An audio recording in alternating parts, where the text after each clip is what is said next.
Ah, estamos, espérate, está recién grabando. Bueno, nos presentamos hasta que venga. Ah, está Mirta. Ahí está Mirta.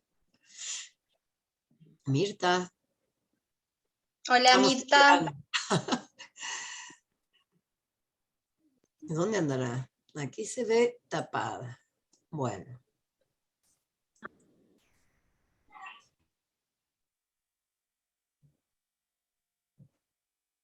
no sé qué pasó. Hola. Ahí estamos. Hola Matías, ¿me escuchás, Matías? Hola. Hola.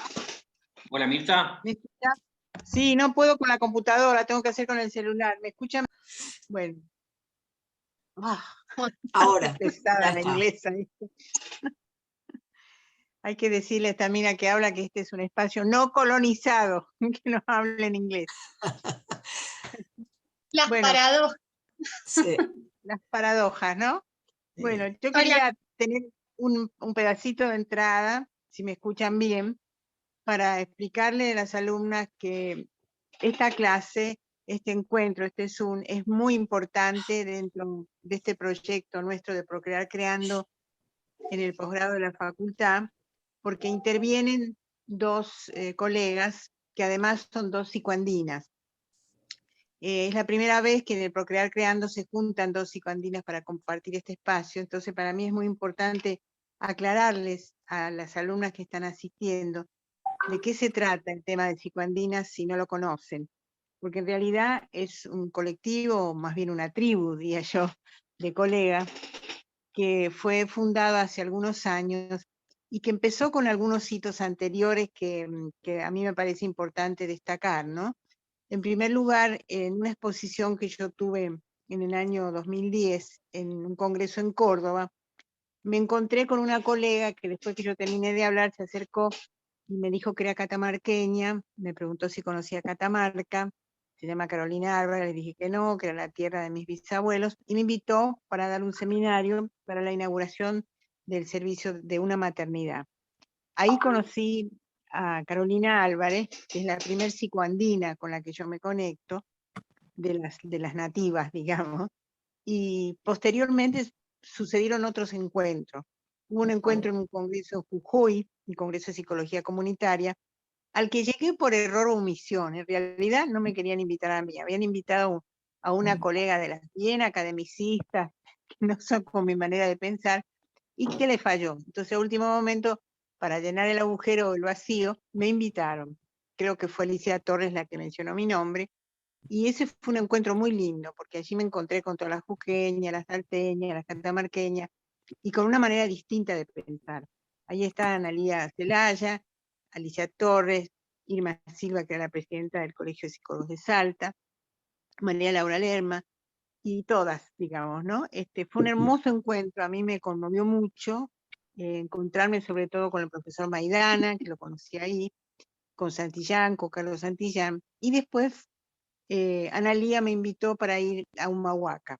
Fui a Humahuaca y en Humahuaca nos había invitado María Laura, que ahí está presente, y para mí fue un encuentro maravilloso, porque descubrí que en ese paisaje soñado como es Humahuaca, había una psicóloga casi solitaria trabajando y militando por la salud pública y sobre todo por el tema de la maternidad de las mujeres, una sorpresa muy linda.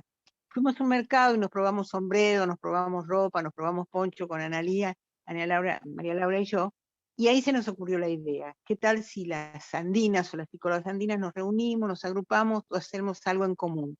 Ahí fue el primer germen de todo el trabajo posterior que hemos hecho, que me tocó coordinar en un principio, que ya no tiene una coordinación unipersonal, sino que funciona sola como toda grupalidad andina, y que constituye este maravilloso grupo de mujeres que trabajan en tantos lugares y que han hecho estas maravillosas experiencias. Cuando yo llegué a Jujuy, invitada por Fernanda, que está presente, me encontré con algo precioso, que es el trabajo en de los galpones del ferrocarril recuperado, y yo daba un curso en la facultad con todas las características participativas y lúdicas, pero al entrar a ese lugar fue muy impresionante porque me contacté, yo siempre digo que en ese galpón sentí de vuelta lo que es el olor a la pobreza, el olor a la gente carenciada, a los chicos con la droga, las chicas embarazadas muy chiquitas. Y siempre me acuerdo que me aplaudieron. Y cuando me aplaudieron les dije que no me aplaudieron, porque el error de la gente del norte y de las provincias es aplaudir cuando vienen los al Colón de Buenos Aires, que trae la presita, y les dije que lo que había que hacer era repartir abrazos.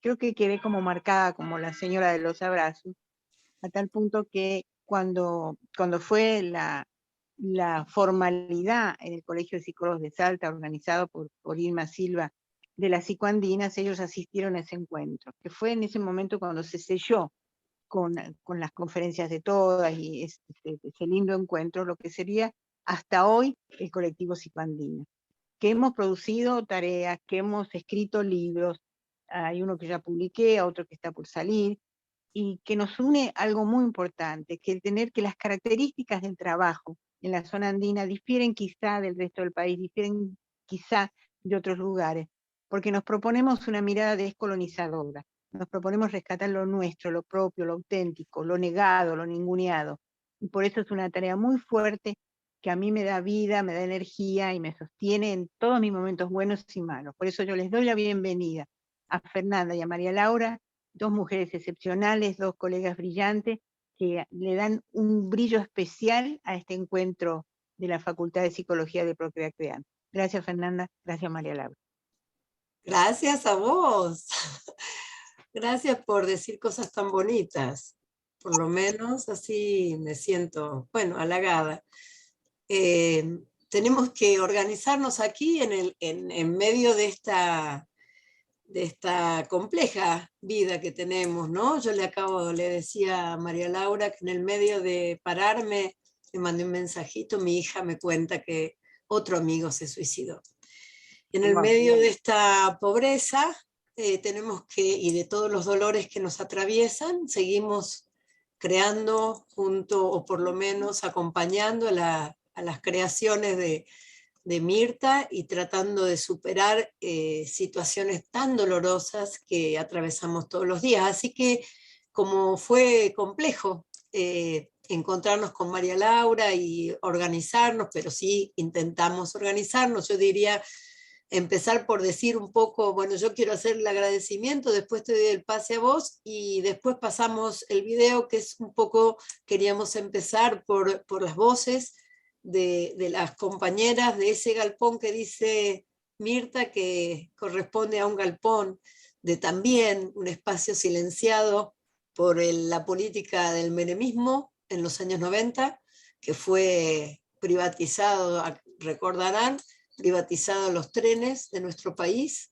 y allí quedaron los galpones solitarios, abandonados, como eso que a nadie le importa, hasta que empezaron a importar porque un conjunto de personas, después de ir a la asunción de Evo Morales, decidieron que esos galpones podían ser un espacio de vida. Y hoy es un espacio de mucha vida y han pasado un montón de cosas, de gente, de músicos, de artistas, de proyectos, de creaciones, han pasado por esos galpones. Y hoy los vamos a traer a través de las imágenes. Digo esto sobre los agradecimientos. Para mí, Mirta, realmente es la generosidad en pinta, digamos. Nos da, nos ofrece, nos da lugares a todas las mujeres y también los hombres que le tocan el corazón, yo diría, ¿no? Y nos da siempre un espacio para que hablemos, un espacio para que escribamos, y nos motiva, a mí por lo menos me motiva a hacer, y a veces soy de la Universidad Nacional de Jujuy, soy egresada de esta universidad y agradezco también por eso la invitación, porque soy egresada de la Universidad de La Plata, después de 30 años, me recibí en el año 1989, así que después de 30 años vuelvo a tener alguna participación en esa Universidad de La Plata. Y hace 30 años soy profesora en la Universidad de Jujuy. Lo que hace que mi contacto con el pensamiento y con esto que habla y que desarrolla Mirta, retomando a de Sousa Santos, sobre el epistemicidio en nuestro mundo, fíjense que no estoy hablando solo de Latinoamérica, sino del mundo, es algo que conozco muy bien porque nos invitan siempre a reproducir ideas ajenas. Así que, bueno, la idea era esa con María Laura, compartimos esto de empezar a darle voz o dar lugar a las voces que son las genuinas, las que nos dicen lo que sienten, no la interpretación. Después María Laura va a decir eso que hoy me dijiste tan bonito, que no conocía. Bien, eso hasta ahí hablo yo y te dejo, María Laura. Bueno, gracias Fernanda por activarme. Buenas tardes a todos, a todas. Digo gracias por activarme porque venía pasando una situación en las semanas anteriores con la salud de mis hijos, entonces la maternidad me abarcó, mi maternaje me estaba abarcando y sentía que no tenía espacio para otras cosas. Agradezco a Mirta y a la Universidad de La Plata por la invitación. Y a Mirta siempre le digo lo mismo cada vez que puedo, y hoy lo ratifico, que ella es como un puerto donde uno puede anclarse, uno puede reposar. Esa es la construcción del pensamiento que genera, ¿no? Para mí, Mirta Videla, ¿no? Esa manera de pensar donde uno puede pararse un rato y después seguir, ¿no? No es un pensamiento colonizante, obediente, su manera de ser, su manera de recibirnos, de corazonar, como lo dice Patricio Guerrero Arias, para mí siempre ha sido un puerto donde uno descansa. Así que, bueno, agradezco este momento también, porque venía muy turbulenta, venía con la marea alta y necesitaba el puerto tuyo con todo lo que tu mundo de la psicología perinatal, tu pensamiento, tu corriente, tu sentir, ¿no? Nos representa. A mí me siento representada por tu corriente y por tu manera de ser. Así que gracias.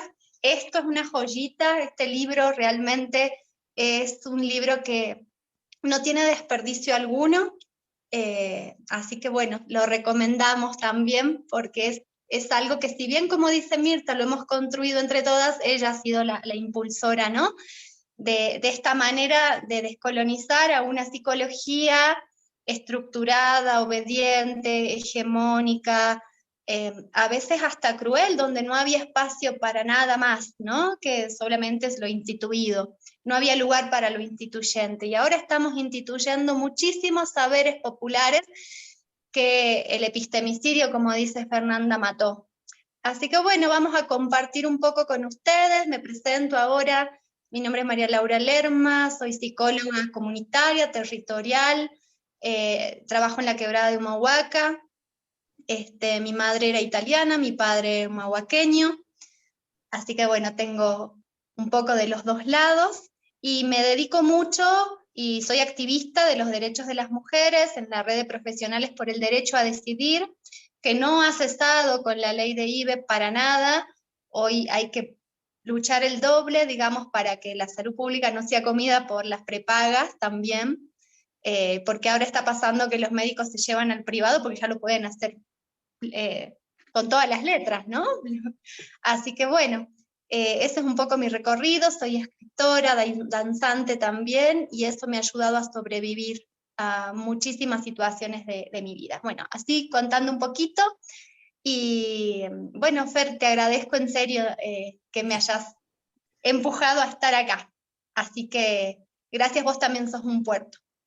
Gracias, María Laura. Yo un poquito para que contarles... Hermosas las dos, las quiero. igual Mirta, nosotros a vos, nosotras a vos.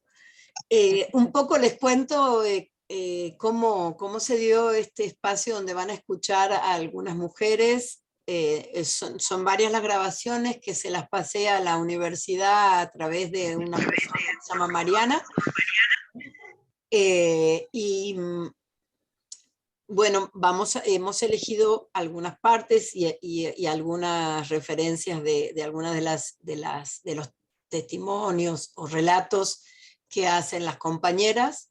Cuando yo digo compañeras, yo pertenezco al movimiento Tupac Katari, que es un movimiento que surge a partir de varios agrupamientos de sectores de un barrio, de una comisión de derechos humanos, o sea, muy diversa, artistas independientes.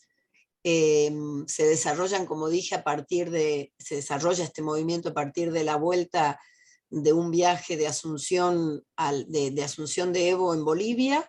Por eso también la impronta de movimiento Tupac Katari. Tupac Katari fue un revolucionario, por si no lo conocen, muchas personas reconocen a Tupac Amaru, le han dado un realce importante. Ahí hay alguien, Leticia, vamos a admitir a Leticia. Y bueno, a partir de que hemos vuelto, hemos constituido este movimiento, que es un movimiento social, político, es un movimiento también que incluye lo deportivo y lo artístico. Como dije hace rato,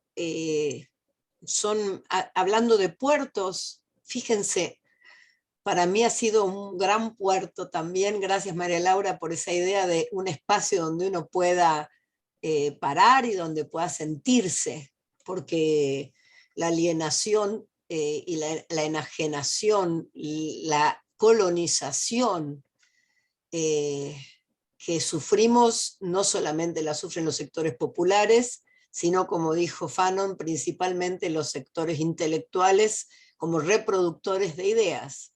Y la verdad que durante muchísimos años he estado en la universidad sintiendo que no sabía qué estaba haciendo. O sea, soy profesora de psicología social, doy la materia psicología social, y muchas veces repetí conceptos y pensé que estaba realmente articulada con mis emociones y con mi hacer, y sin embargo, creo que en estos últimos años, soy muy grande, tengo 57 años, y estos últimos años recién a través de poder articular el movimiento social, la participación social, ese grupo maravilloso de mujeres que van a ver ahora, o por lo menos algunas, junto con la universidad a través de un proyecto de investigación, que es un proyecto de investigación tomando dos temas fundamentales que son el consumo problemático de sustancias y las violencias, es que, digamos, siento que se puede articular, que se puede unir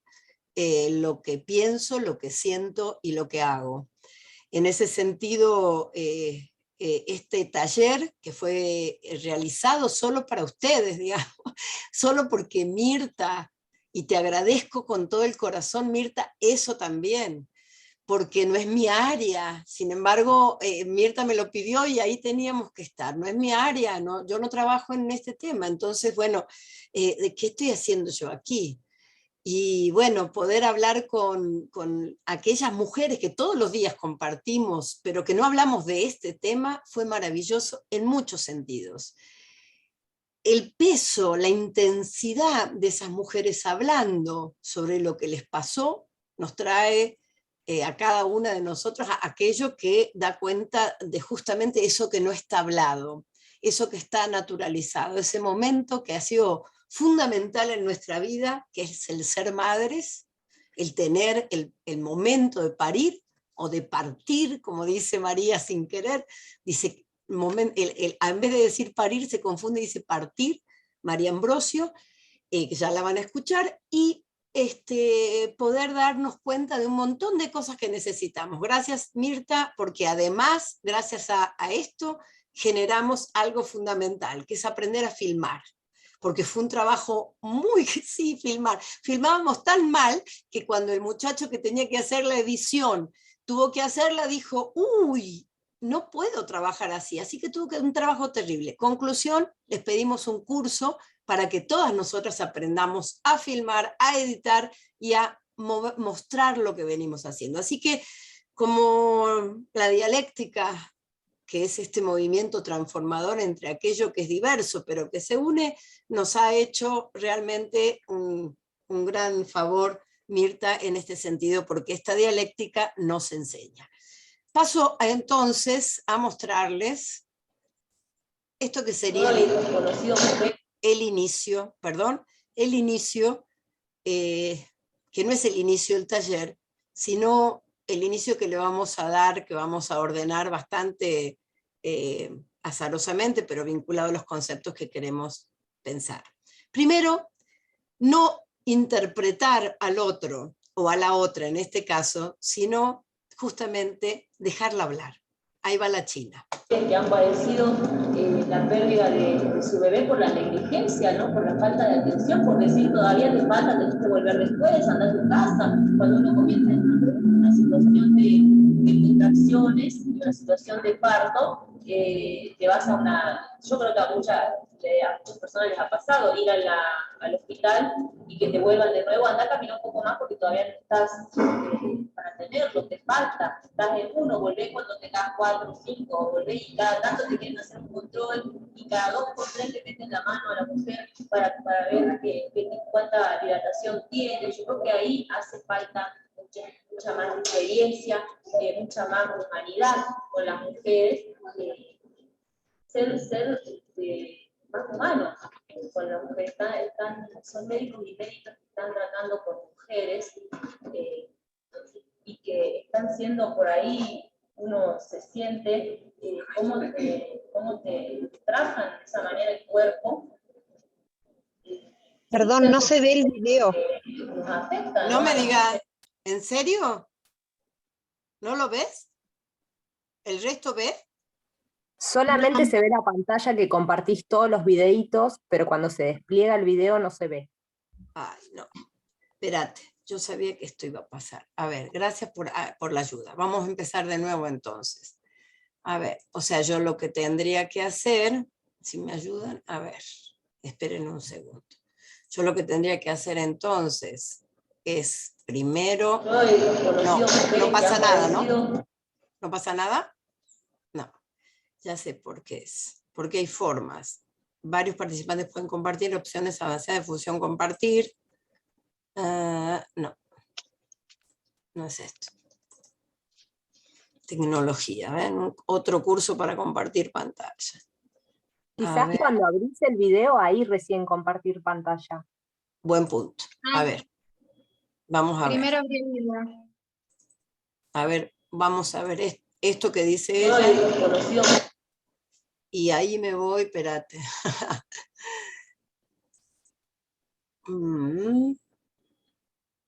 Yo ya hice eso, abrí. Y ahora, no, a ver. Voy a empezar de nuevo. Voy a abrir esto. ¿Cómo hago? Porque tengo que cerrar, por lo menos tengo que minimizarlo para poder... A ver. ¿Pueden hablar mientras que yo intento? Para no sentir la presión de... A ver, ahí. Acá está, perfecto, sí, ese era el quid de la cuestión. Ahí va. Ahí está. Bien, Sí.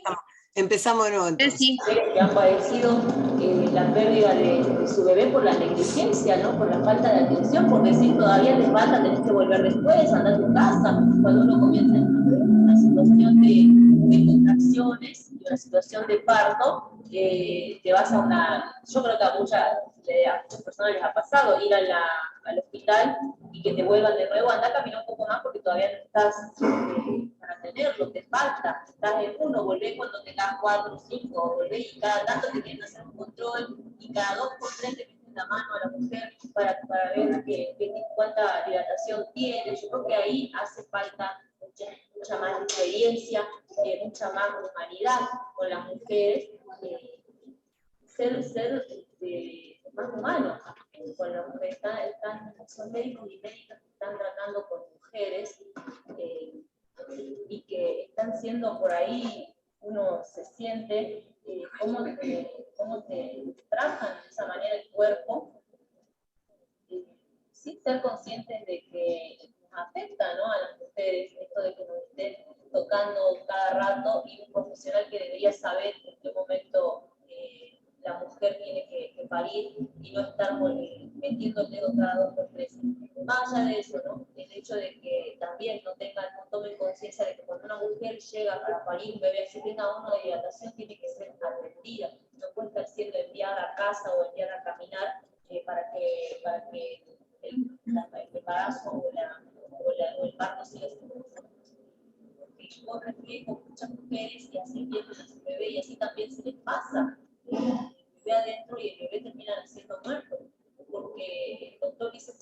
tiempo, todavía no es tiempo, todavía no es tiempo, le ha pasado a un montón de personas. A mi mamá le ha pasado tener una mi hermana en el vestido porque no era tiempo, porque no la atendían. ¿Sí? En el hospital Pablo Soria estaba con los dolores ahí, y con mi hermana la Icon, en la que trabajó con Chole, y nació así. Que después tuvo mucho tiempo en incubadora porque trabajó con un glóbulo blanco, que no sé qué. Porque obviamente mi mamá estaba ahí esperando que la atiendan y le dijeron no, que todavía no es tiempo, que todavía no es tiempo, y de repente nació y la agarró en el vestillo. Sí.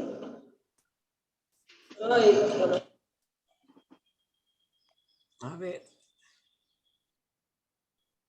Se ha detenido la fusión compartida. Bien.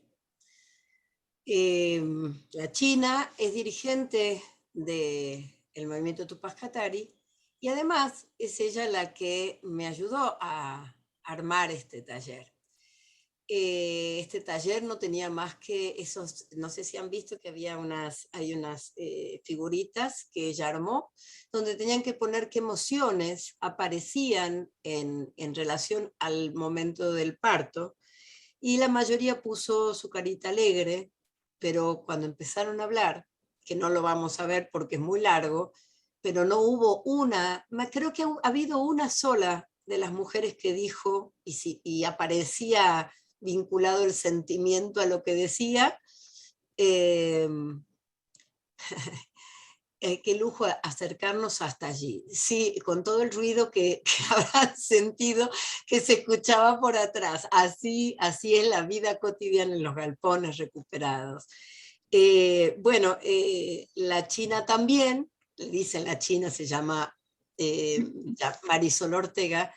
La China también participó de todo del armado de ese taller. Ella es parte del movimiento y muchas de esas compañeras que son parte de ese movimiento, porque Jujuy no es como no tiene las características de la UBA, ¿cierto? O sea, tienen un componente, digamos, los sectores populares acceden a la universidad o acceden a estudios con mucha dificultad, pero acceden, lo que nos da la posibilidad de tener una universidad diferente a lo que sería quizás la UBA, que digamos conocemos que es muy difícil acceder a las carreras propias de la UBA. Entonces, bueno, ellas estudian, varias de ellas, algunas no estudian nada, ni tienen la primaria o la secundaria completa, pero muchas estudian y muchas tienen ganas de seguir estudiando, y esto de poder unir la universidad con el movimiento ha hecho que esto se mejore.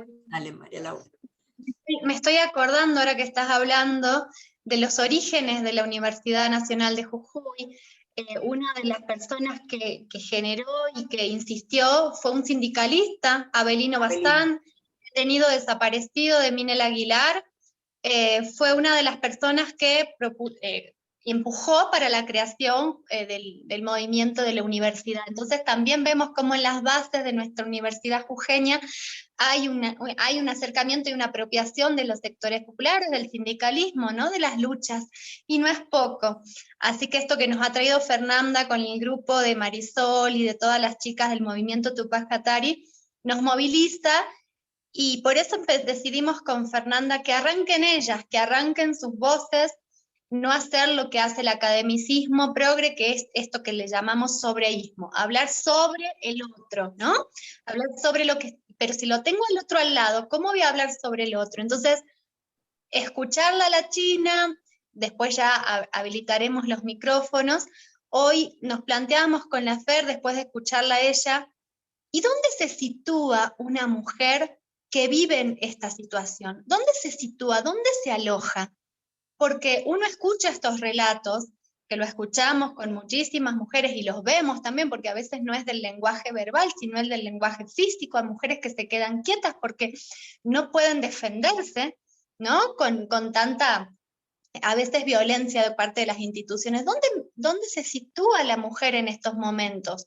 ¿Dónde se aloja? Entonces eso es lo silenciado también, el no lugar, la posibilidad de quitarnos un lugar para poder vivenciar este proceso que no es un evento obstétrico, ¿no? Lo que es toda la vida perinatal, puerperal, el alumbramiento, la lactancia, a diferencia de la medicina hegemónica, institucional, hospitalaria, que para ellos sí es un evento obstétrico, para nosotros es mucho más, por eso estamos acá reunidos, ¿no? Porque queremos insistir y seguir creando de que es mucho más que una situación obstetricia y es un evento vital para las personas. Entonces, ¿cómo acompañamos? Nos preguntábamos hoy con Fernanda, ¿no? ¿Cómo generar ese vínculo que, así como el epistemicidio ha matado los saberes populares, también ha querido matar los saberes corporales también de las mujeres, ¿no? De esta anécdota que ahora Fernanda va a contar, esto de la estatua, de la posición, ¿no? Cómo hasta en nuestros cuerpos a veces se ha querido borrar un saber ancestral que están en nuestros cuerpos, cómo parían nuestras ancestras. Sí, lo voy a contar después. Vos haceme acordar porque ya me olvido de lo que vengo pensando, pero pensaba, retomando a Restrepo, la idea de analfabetismo afectivo. La universidad y lamentablemente la continuidad de los trabajadores y las trabajadoras que están en el sistema de salud no han tenido formación en relación a la importancia que tiene lo corporal y lo emocional en la formación. Lamentablemente, en nuestra universidad, también en la Universidad de La Plata, si me escucha algún funcionario, estaría bueno que lo revisen, son fundamentalmente positivistas en la práctica de formación y fragmentamos, me incluyo porque soy docente universitaria, como les dije, hace 30 años, pero fragmentamos lo afectivo. Decir, una vez me pasó esto, en una discusión, en un consejo académico, que ustedes sabrán lo que significa, que es el lugar donde se debaten los temas políticos. Yo agarré y dije, porque yo siento, y me miraron así como si estuviera hablando, como si hubiera un marciano. ¿Cómo? El verbo sentir está fuera del ámbito universitario.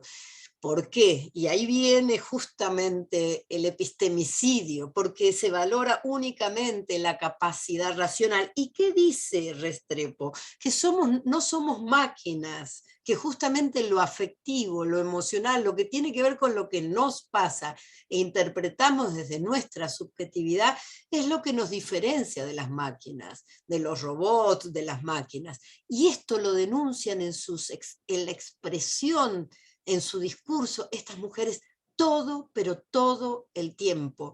Están hablando de enojo, de frustración, de dolor, de miedo, de angustia, de abandono, de expulsión. Todo el tiempo en el relato aparece esto. ¿Y aparece por qué? Porque parte de la formación es negar las emociones, es negar lo afectivo, es no darle lugar a aquello que le pasa a ese otro, como dice la China. Somos seres humanos, y te agradezco la referencia a la universidad, porque a que no saben cómo se llama justamente el grupo que dirige la compañera que acaba de hablar. Se llama Avelino Bazán. Fíjate cómo esto de la dialéctica, cómo este nombre, esta persona que creó la universidad terminó siendo, ellas le llaman ABAB, Asociación Barrial Avelino Bazán. La China surge de ahí, de ese agrupamiento.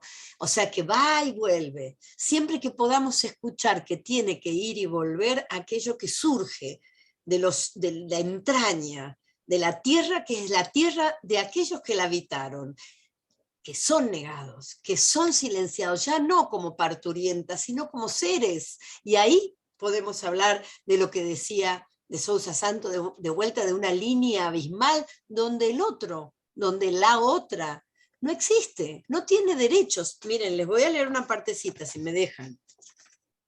Estuvimos separándonos, no vayan a creer que esto es espontáneo ni nada de eso, ¿no? ¿Qué dice de Sousa? Dice, la división es tal que el otro lado de la línea desaparece como realidad. Se convierte en no existente y de hecho es producido como no existente. No existente significa no existir en ninguna forma relevante o comprensible del ser. Lo que es producido como no existente es radicalmente excluido porque se encuentra más allá del universo de lo que la concepción aceptada de inclusión considera su otro. Aniquila. Y estas mujeres se sienten aniquiladas. No sé cuál es su práctica. Yo tengo mucho miedo de hablar de cosas que ustedes ya como que ya han pensado y ya las tienen remanchadas, digamos. Pero a mí es lo que me convoca a decirles, gracias a esto, vuelvo a decirte gracias, Mirta, gracias a esto, en nuestro grupo empezamos a hablar de esas violencias que quedan ninguneadas, porque ahora hablamos solamente de la violencia de género y solamente de la violencia vinculada a la mujer en este sentido, cuando es maltratada por el hombre, cuando es maltratada por los medios de comunicación con la violencia simbólica, pero esto que parece tan natural, no se cuestiona, o sea, por lo menos en nuestro grupo apareció como un emergente gracias a escuchar a estas mujeres y gracias a estar aquí con ustedes hoy. O sea que tengo un doble agradecimiento, ¿sí? Porque esto es lo que nos permite crecer y creo que es el modo de aprender, que es escuchar a otros con otras realidades diferentes que nos motivan a pensar cosas que nunca pensamos antes. Y si me permitís agregar algo. Por favor.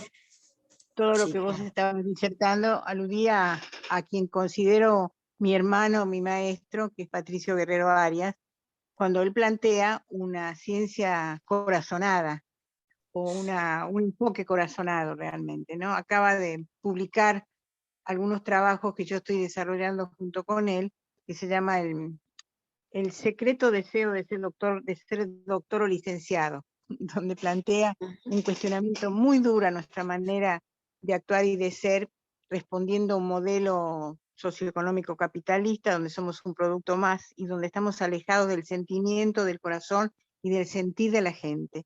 Esto es muy importante lo que vos estás planteando, porque nosotros pensamos, somos sensopensantes, pero damos un privilegio al pensamiento y los sentimientos quedan absolutamente por afuera. Cuando nos conectamos con la gente, con la realidad como vos te conectás, la gente habla así, habla con el corazón, habla con las tripas, y no como nosotros que intelectualizamos todo y le ponemos toda la distancia posible, ¿no? Así es, Mirta. Dale, Es María que Laura. sí, agregar, irme echando un poquito más, ¿no? Justamente las políticas de blanqueamiento, ¿no? De silenciamiento, que están silenciando y queriendo blanquear y como quien dice, embellecer, ¿no? La cuestión de los padecimientos, quieren embellecer los padecimientos. Su intención es borrar, lo decía Gabriela Mistral, Mirta lo comenta en alguna parte de su libro, Gabriela Mistral, la chilena, quieren borrar la identidad, la tierra, al indio, al aborigen y a la mujer. Y esos claro, son que los dos pilares del desarrollo de Gabriela Mistral, ¿no? Exactamente. Y esos son los elementos a donde siempre tenemos que volver, para que eso sea el puerto a donde estas mujeres o estas poblaciones nos podamos situar y podamos encontrar un lugar en este no lugar, ¿no? Y la queja, eso hablábamos hoy con Fernanda, el enojo, bueno, es importantísimo que salga porque es una manera también de romper con este adoctrinamiento en nuestros cuerpos y en nuestras mentes también, pero sobre todo en nuestros cuerpos, que es lo último que se debe adoctrinar. Bien, pasamos al segundo, a ver si ahora aprendí. Ahí estamos. La tecnología no es lo nuestro. Ahí va. ¿Ahí va o no va? No va. Esperen. Me llamo Karen. Para mí quedar embarazada fue lo mejor, fue lo que me cambió la vida. Yo era una chica de la calle, que no iba a cambiar por nada. Y esa criatura, en todo mi embarazo, lo llevé perfectamente. Tuve un doctor que no se llamaba Pérez, de acá de la salita, porque yo también iba a la salita. Pero no, fue un doctor que no servía para nada. Nunca me dijo nada, nunca me enseñó nada. Pero cuando tuve a mi hija, fue lo más hermoso. No tuve dolor en todo el día. Yo no había roto bolsa, ni yo sabía qué era lo que me había roto bolsa, estaba sola. esperé que mi marido venga a trabajar a las 7 de la tarde, me llevó a casa San Roque y ya estaba de 8:30 de la casa. Me pusieron un suero y ese suero fue lo que me hizo ver estrellita. Fue lo único que me dolió. Después no me dolió nada, así que no sufrí nada, no tuve vómito, no tuve nada, pero nada en todo el mes, en todo el tiempo del embarazo. Fue una experiencia hermosa. Y gracias a la criatura, yo soy ahora una chica feliz. Y cambié, hice todo, mundo atrás, todo se me olvidó. Por eso el que quiere sí se puede, pero para el que no, lamentablemente siga su camino. Cuando uno quiere, sí se puede. ¿Cuántos años de no te enseñó nada, o esperabas de sí, pero ¿qué esperabas, digamos, que te enseñe? Claro, que me enseñe, que me diga si te va a romper bolsa, te va a doler así, te va a doler así, te van a poner esto, te van a poner el otro. No me dijo nada. Antes. Claro, que no me dijo nada, era que agarraba, vos iba, te decía, bueno, está de tanto, para tanto día, te va a dar para tanto día, y nada más no me dijo nada, nunca, y no a mí nomás, no, porque él tiene quejas de medio bajo. Pero nunca nadie lo sacó aquí, me quiero correr al médico de ahí de ¿Y tu hijo también tiene? ¿Tu bebé cuántos años tiene? Ya tiene 8 años. O sea, hace 8 años continúa. Sí, hace 8 años. ¿Puedo decir que vos hubieses necesitado que el doctor te diga cómo es romper bolsa, Claro.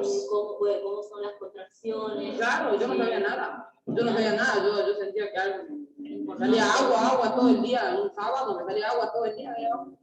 ¿Qué sabía que era eso? Claro, vos estás diciendo dos cosas muy importantes, que es importante es que alguien le anuncie antes de lo que pase, lo que va a pasar. Claro. Porque eso te da tranquilidad, pero además estás contando una cosa que es más importante, que es que te cambió la vida. Claro. O sea, que te sostuviste en la vida de otra manera, gracias a Dios. Sí, así es. Pero bueno, la cambié, ya estoy feliz con mi hija. Tengo una cola nada más y ya no quiero más.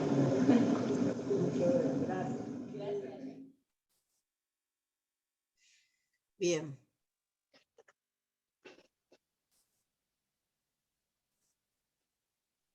Bueno, aquí con esta compañera que habló, ¿no?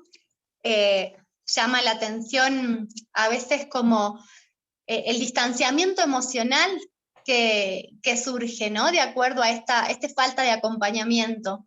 A esta persona no le contaron lo que le iba pasando, no le relataron lo que ella necesitaba saber, ¿no? Y lo decimos a veces, el derecho a la información, cuán importante es. Yo al darle información a la persona, le estoy dando posibilidades. A esta mujer no se le informó nada y uno escucha su relato, ¿no? Un relato como mecánico, como la ciencia misma que la atendió, ¿no? Una cuestión mecánica, distanciada, desafectivizada, podríamos decirlo, pero porque ella sí vivenció. Me recuerda a muchos partos, y esto se da en los hospitales grandes, ¿no? Que son vivenciados a veces como un trámite, como algo que tiene que pasar, bueno, ahora pasa a la otra sala, bueno, ahora hace esto, entonces, y la mujer y la persona se queda sin posibilidad como de preguntar, porque no hay un lugar para eso, ¿no? Por eso la China y la Fer, pero ¿te hubiese gustado? Y sí, me hubiese gustado, pero no se dio ese lugar. Entonces, bueno, estas rondas de alguna manera, seguramente Fer, yo no estuve ahí, vos sí, son momentos de reconstrucción para que ellas también se queden con algo de lo posible, también, que eso es el maternaje, es la posibilidad. Abrir como un mundo donde yo me pueda cuestionar algo más. Sí, de hecho, uno va haciendo y construyendo o búsquedas que tienen que ver con las técnicas como para mejorar estos espacios. Y me di cuenta, gracias también a este trabajo, esta experiencia, que hay tanta necesidad de hablar que no se necesita más que eso.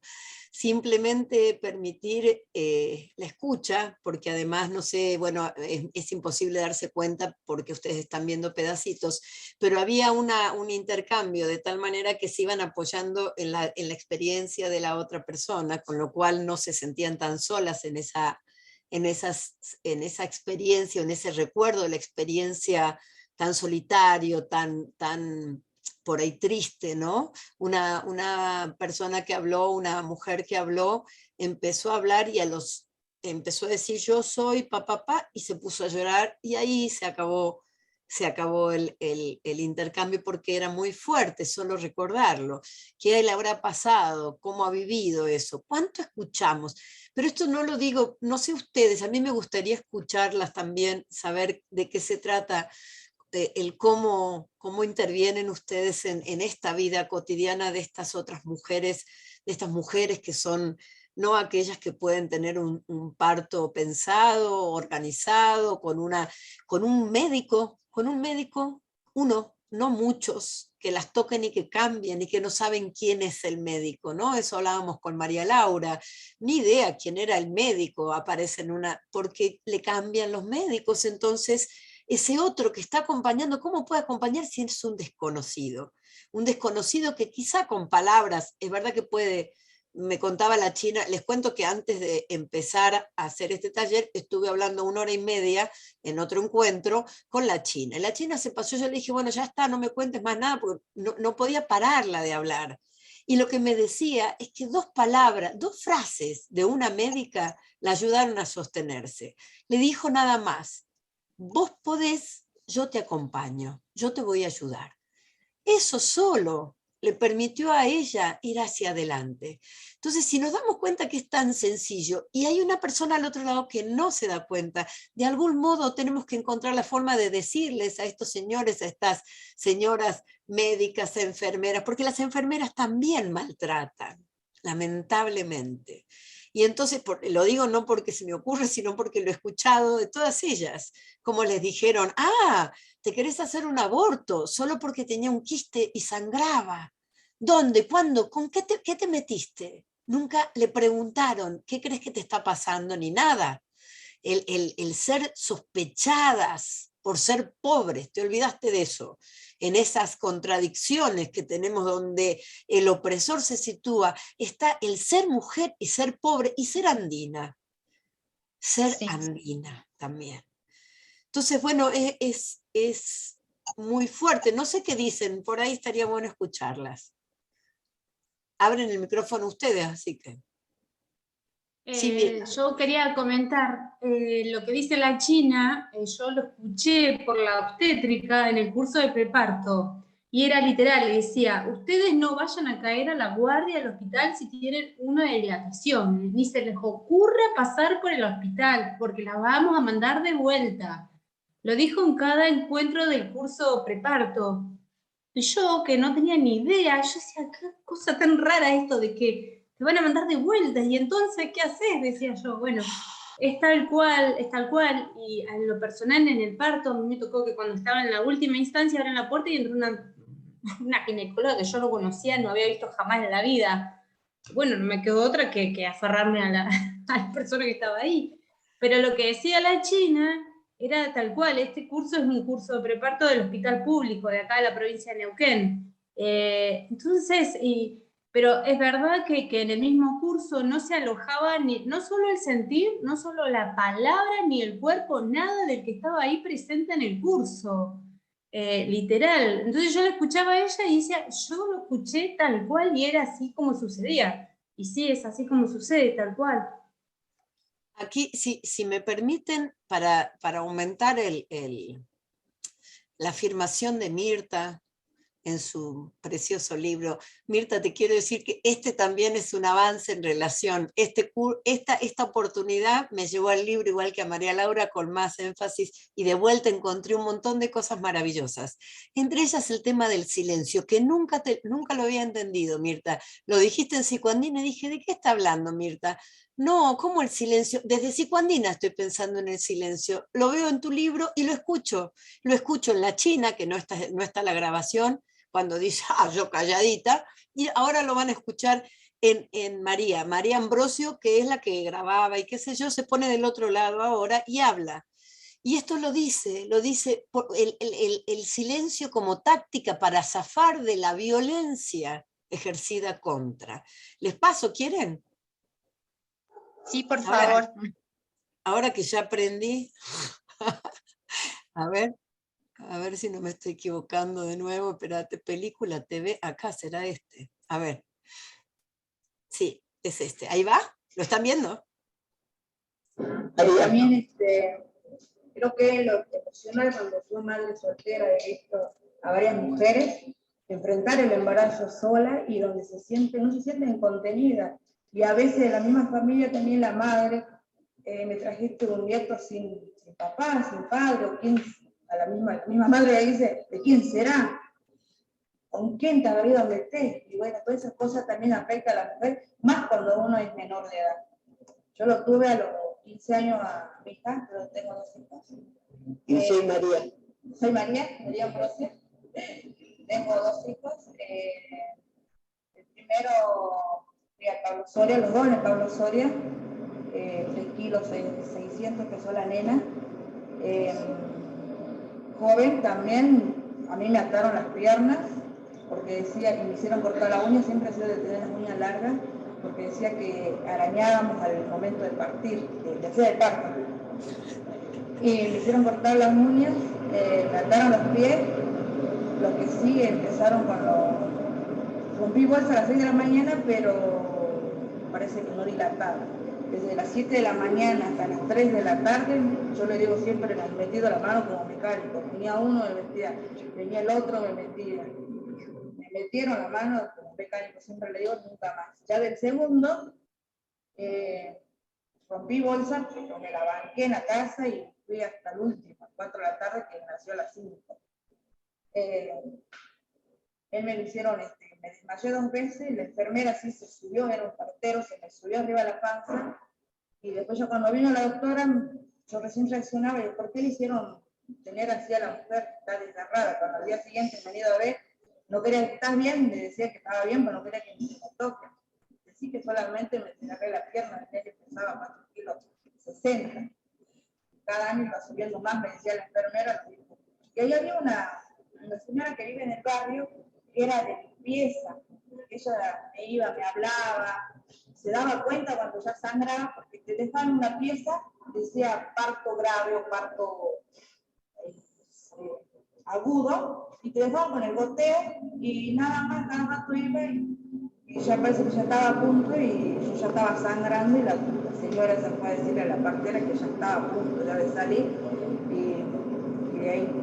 Otra vez sale la necesidad del acompañamiento, ¿no? En el proceso de parto, cuando uno está en el hospital, otra vez sale la necesidad de que alguien esté al lado nuestro, alentándonos y diciéndonos que podemos hacerlo y controlando que las cosas vayan bien, y esto es algo que las enfermeras, los enfermeros, los parteros, las parteras, los médicos no hacen, no todos.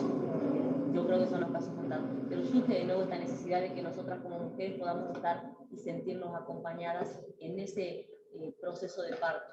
También el cursado del embarazo, pero en ese momento cuando uno está pariendo a su hijo, a su hija, la necesidad de que alguien nos esté acompañando y nos esté alentando y nos esté diciendo que podemos hacerlo bien, y que esté también apoyándonos y viendo que todo salga bien. Eso. Bueno, no sé qué pasó, ahí falta una parte, debe ser la segunda grabación donde ella dice, después, entonces con el segundo hijo, que se quedó hasta el final, hasta en su casa, hasta que no pudo más, y calladita, para que justamente no tener que pasar de nuevo por la misma situación de maltrato.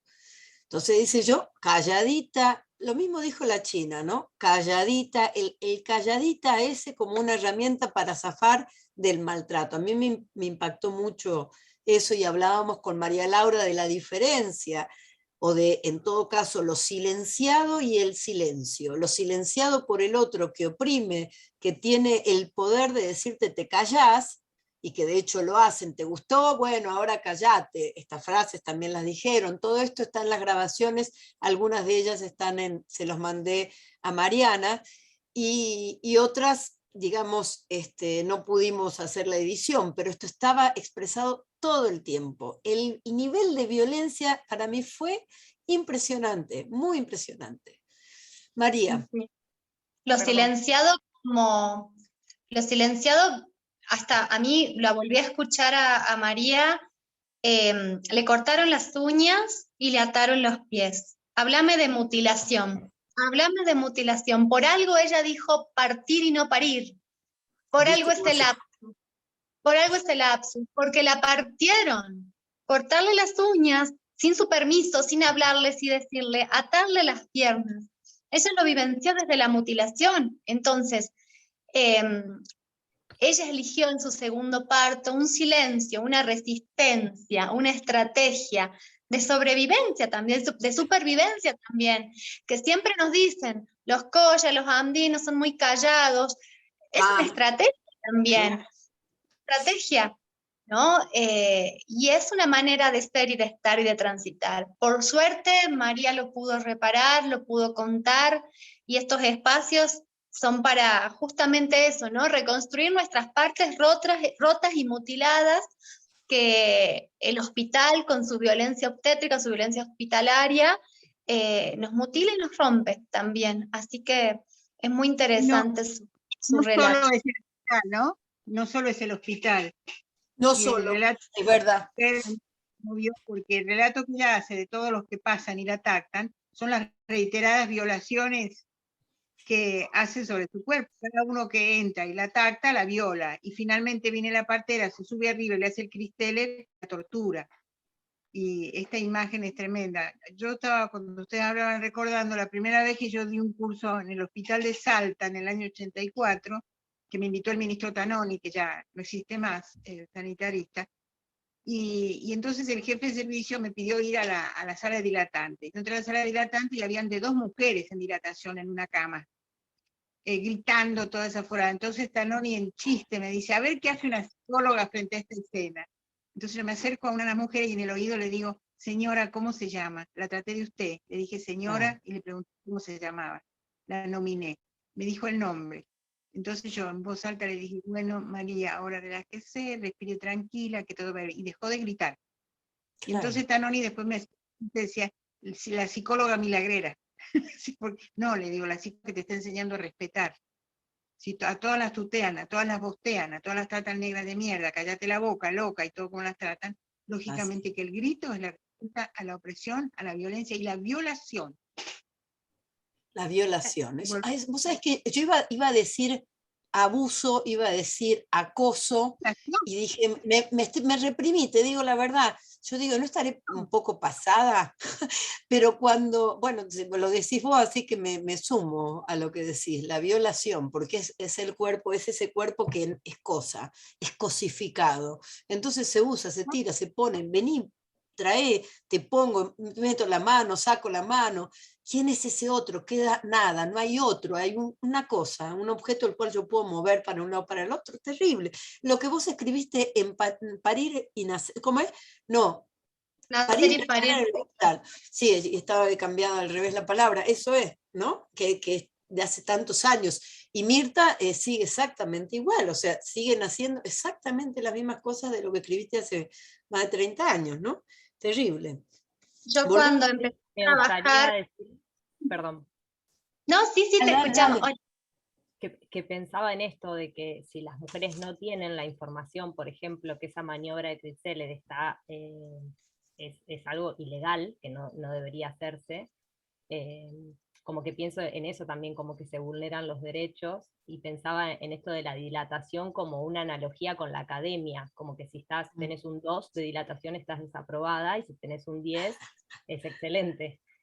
Como que no creo que sea azaroso, ¿no? Esa analogía con la academia. Como me llena de impotencia escuchar, pero está buenísimo que circule la palabra y que se pueda resignificar. Sí, está muy bueno lo que decís. Está muy bueno porque además es sentido como un castigo, fíjate, en el discurso, vaya a la casa. Pero además es terrible con relación al mercado, si lo volvés a pensar.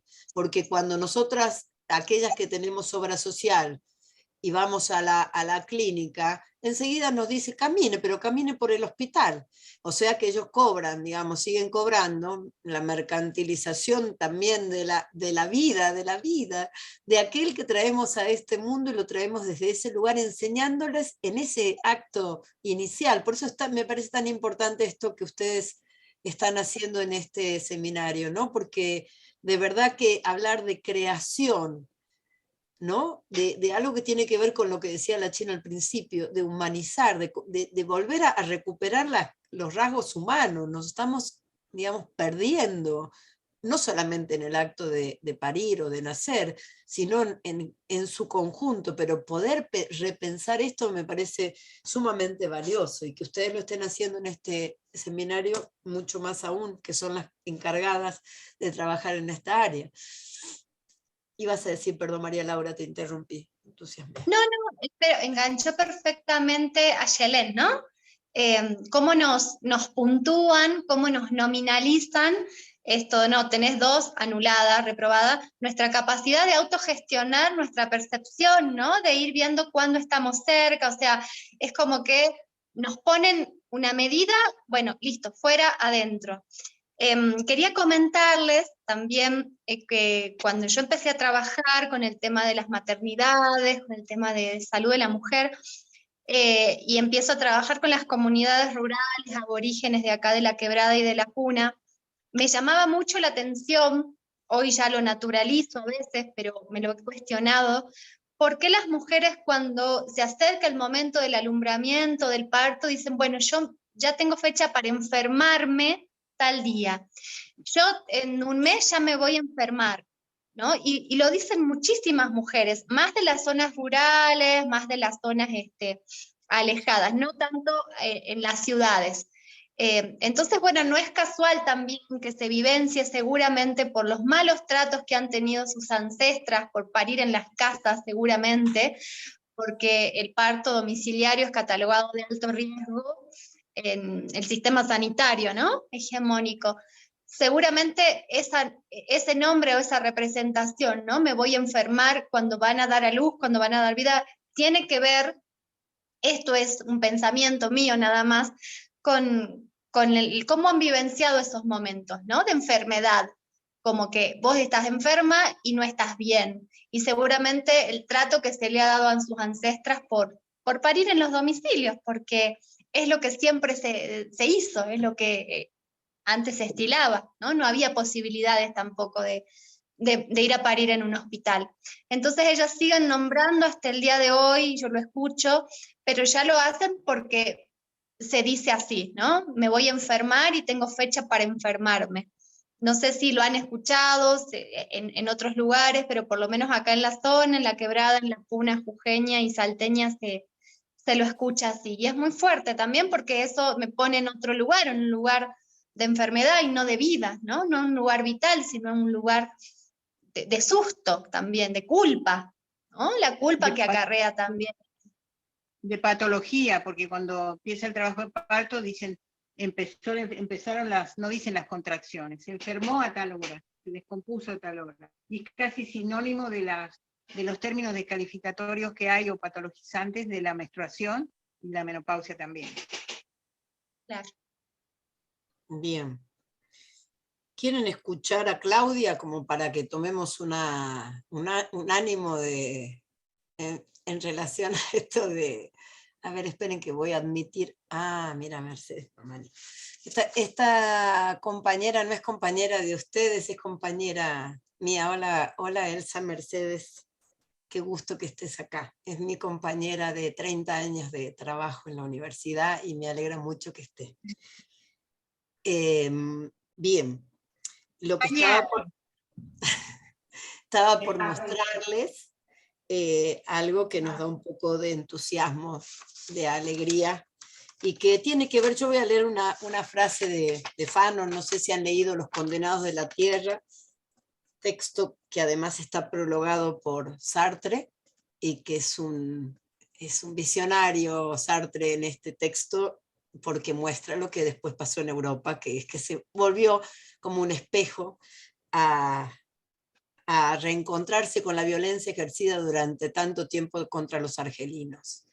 En este caso, el argelino es el que habla, que es Fanon, Frantz Fanon. Y dice, la descolonización no pasa jamás inadvertida, puesto que afecta al ser, modifica fundamentalmente al ser, transforma a los espectadores, aplastados por la falta de esencia, en actores privilegiados, recogidos de manera casi grandiosa por la hoz de la historia. Introduce en el ser un ritmo propio, aportado por los nuevos hombres, un nuevo lenguaje, una nueva humanidad. La descolonización realmente es creación de hombres nuevos, pero esta creación no recibe su legitimidad de ninguna potencia sobrenatural. La cosa colonizada se convierte en hombre en el proceso mismo por el cual se libera. Claudia no se libera, pero de algún modo hace un poco de justicia en este relato de su historia como parturienta. Bueno, voy a contar mi experiencia. Yo tuve mis dos primeros hijos, nacieron en la clínica porque mi mamá me daba la obra social. Yo era menor de edad. A los 17, a la primera, y a los 18 ahí sobre los llovidos mojados, estaba el otro embarazo, porque me decían, si vos le das teta, no te vas a quedar embarazada. Pasó 6 meses, me quedé embarazada igual, y ya tenía el embarazo del otro. Mi primera experiencia en el privado fue de que cuando la voy a tener a mi nena, yo no dilataba, pero fui a un hospital, al otro, me tenían caminando, que vaya a correr, que dé vuelta a la manzana. Mi mamá me lleva a la clínica, una clínica que me he conseguido ahí de apuro, al INI. Me pusieron goteo todo, pero fue muy doloroso el parto. Yo sentí que se me abría todo, como me dolía horrible.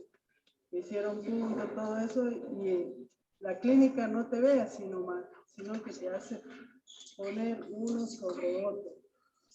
Porque yo tenía a mi doctora, todo que me decía ver por privado.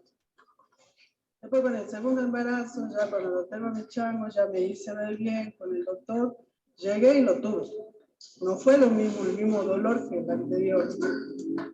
El tercero la fui a tener en el hospital. También, que ¿por qué te embarazás? ¿Para qué te embarazás? ¿Para qué tenés hijos?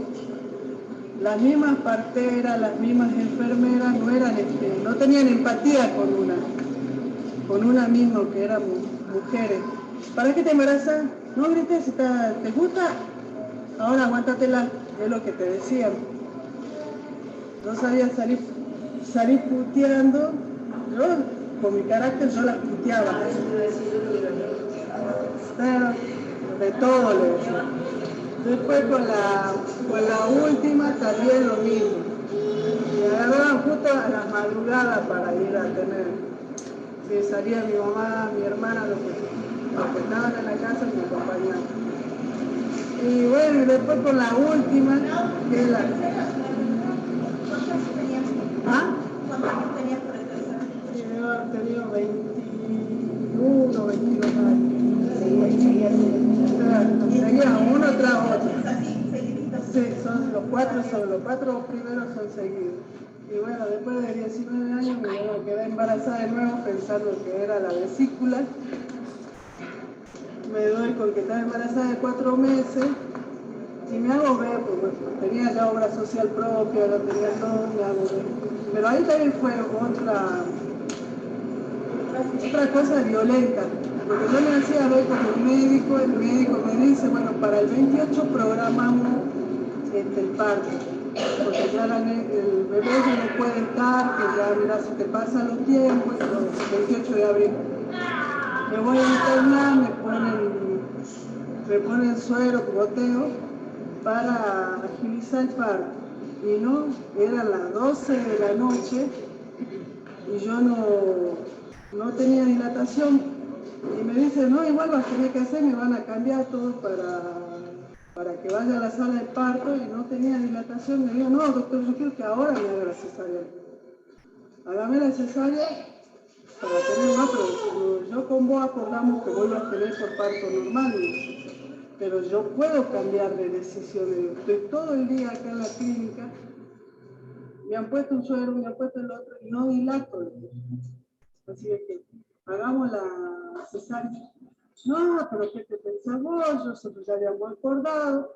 Yo me bajé de la camilla y daba vuelta por toda la camilla que yo lo quería agarrar de la bronca que tenía, porque le decía, vos me vas a hacer la cesárea sí o sí a mi mamá.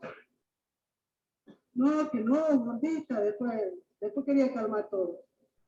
Al último le hablé, le digo, habla a mi hija, le habla a mi hija, le dije. Y mi hija, anda a la abajo, decir que yo quiero hacer la cesárea, que vengan ya acá los jefes, todo lo que sea. Así que, de los nervios yo sentí que el viejo me ha partido como charque ahí en la panza, cuando yo me estaba haciendo, que no me había agarrado nada. ¿Eso era La en la clínica o en la clínica? ¿Te preguntó cómo querías la cicatriz? No, no me preguntó nada. Yo en ese momento no quería seguir estando ahí, quería tenerla, ya había estado todo el día.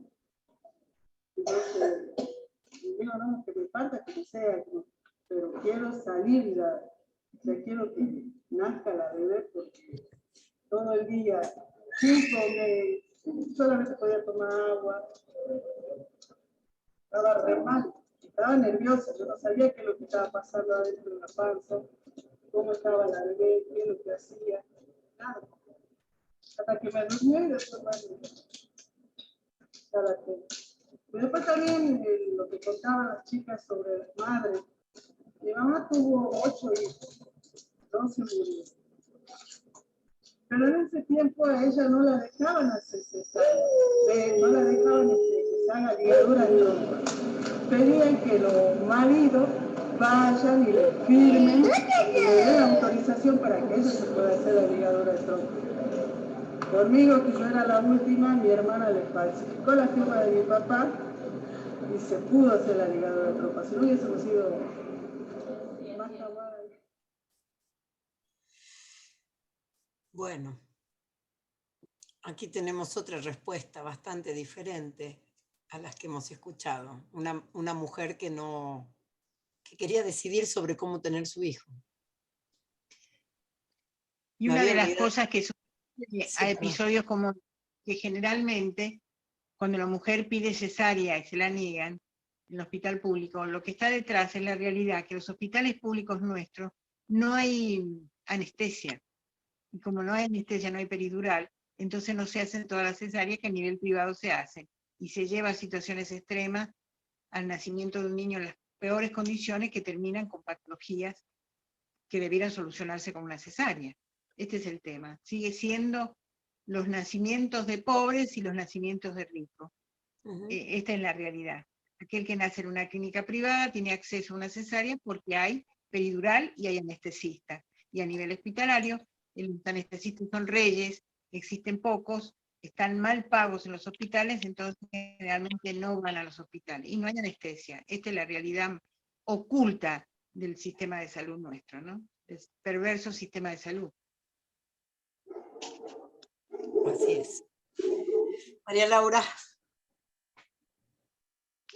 Sí, es impresionante el relato de Claudia, porque cómo se subleva, ¿no? Cómo ella puede bajarse de la camilla con todo el dolor, todo el cansancio y corretear a un médico, ¿no? Esto lo vemos muy seguido, parece una imagen cómica, pero no, es muy fuerte, o sea que corretear la figura del saber y del poder, corretearlo alrededor de la camilla, cuando antes era al revés, ¿no? Nos correteaban a nosotras, también cómo nos sujetaban y ella cómo exigía, ¿no?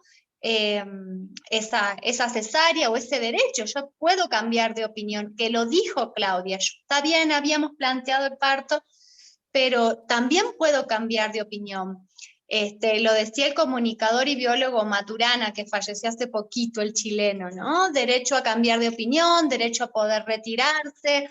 A veces creemos que tomamos una decisión y entonces ahí queda como letra muerta, no se puede cambiar de opinión, cuando sí, tenemos que tener esa posibilidad. Lo trabajamos mucho con el derecho a decidir, con las IVE, antes ILE. Hasta último momento la mujer puede cambiar de opinión y no realizarse la interrupción legal del embarazo, porque es un derecho también cambiar de decisión, a último momento, antes de la toma de medicación. Y eso es algo que siempre desde nuestros roles, desde nuestros acompañamientos, ¿no? Debemos dar esa comodidad, esa posibilidad, situarlas. Volvemos a esto del puerto, volvemos a esto del alojar, que esa persona pueda situarse, pueda encontrar un lugar para eso, ver qué desea, ver qué quiere, o verse en un lugar reconocida también. Hoy hablábamos cuán difícil es esto de subjetivar los nacimientos, afectivizarlos, cuando con la pandemia no le vemos ni los ojos al obstetra o al médico, a la enfermera, porque parecen astronautas. Hasta a mí cuando me hacen entrar a la sala COVID también, o hay una paciente con COVID, parecemos astronautas, nos ven ni siquiera los ojos, tenemos la cofia, las antiparras, doble barbijo, la máscara, el mameluco, las botas y los guantes. Entonces la otra persona, ¿qué ve? ¿No? ¿Dónde está el otro? ¿Dónde está el sujeto, diríamos en gramática? Es muy difícil en estos tiempos de COVID intentar encontrar esos momentos, ¿no? de alojamiento, de situación, de situarlas. María Laura trae ese concepto de situado, que también es un concepto de Jean-Paul Sartre, de nuevo, y habla de justamente poder lograr que esa persona se reintegre, digamos, ¿no? En esta cosa de la alienación que nos genera todo este sistema. Y yo pensaba, de algún modo, lo que dicen los condenados de la tierra, Fanon, está expresado no solamente en la respuesta de Claudia hacia el médico, sino en la respuesta de la madre de Claudia, cuando hace firmar, o sea, hace trucha la firma de su marido para que deje de tener hijos, porque la decisión era dejar de tener hijos. Sin embargo, tenía que tener la firma del marido.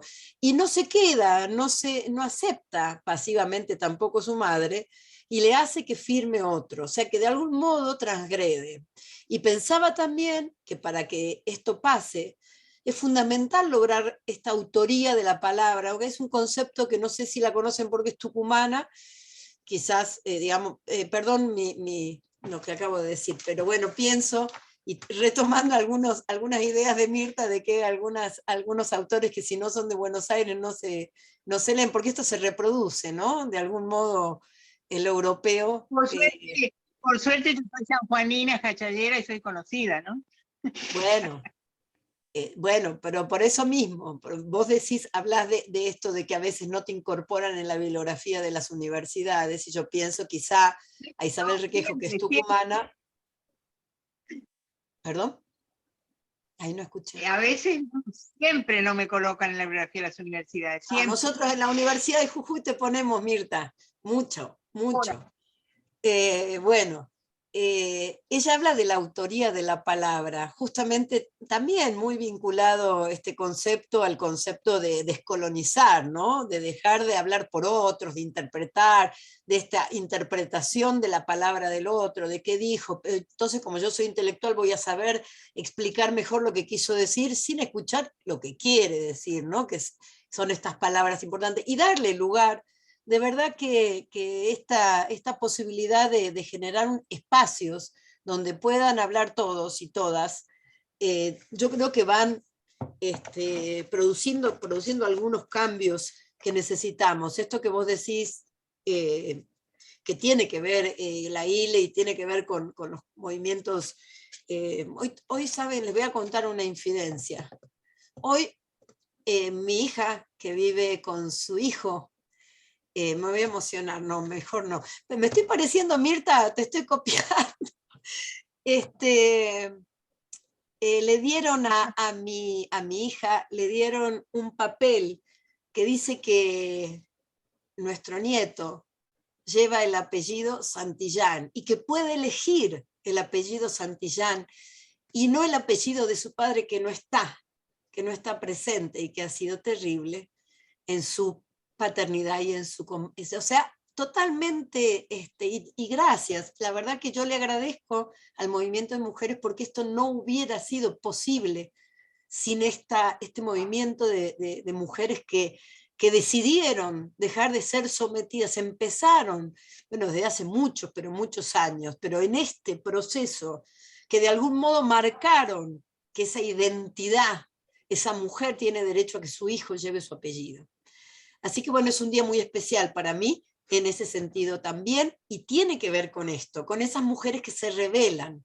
Y voy a leer lo último y me voy a callar para que termine, yo pretendo que termine ustedes hablando y Mirta, pero voy a leer esto último, que también es un texto que les mandamos para que si les interesa lo puedan ver, que se llama La autoridad. Ustedes me dicen si adivinan de qué autor es, después les digo si no. En épocas remotas, dice, las mujeres se sentaban en la proa de la canoa y los hombres en la popa. Eran las mujeres quienes cazaban y pescaban. Ellas salían de las aldeas y volvían cuando podían o querían.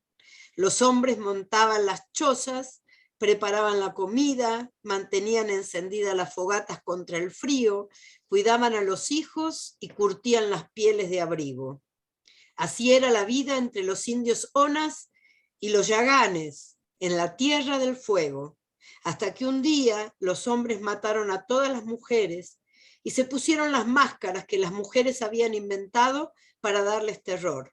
Solamente las niñas recién nacidas se salvaron del exterminio. Mientras ellas crecían, los asesinos les decían y les repetían que servir a los hombres era su destino. Ellas lo creyeron, también lo creyeron sus hijas y las hijas de sus hijas.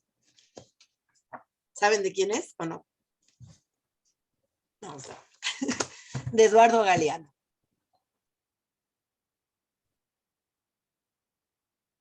Me imaginaba. Bien. Bueno, están mandando varios mensajes los alumnos que quieren hablar. Dale, eso, hablen, eso es lo que... Hay una que puso terrible. ¿Quién es? Yo como no les tengo acá en... María Agustina Manieri.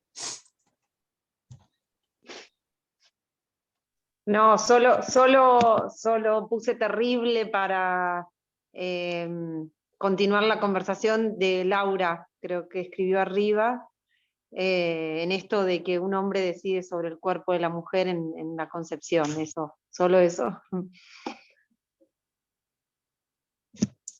Bueno, pero podés opinar también. Bueno, no, las escucho y todo me resuena en lo cotidiano. Todas las experiencias que cuentan son cotidianas, en cuanto al trato del poder médico en los pacientes, en las pacientes, en las mujeres, no solo a la hora de parir, sino a la hora de un control, no solo en una intervención, sino con la palabra, es cotidiano.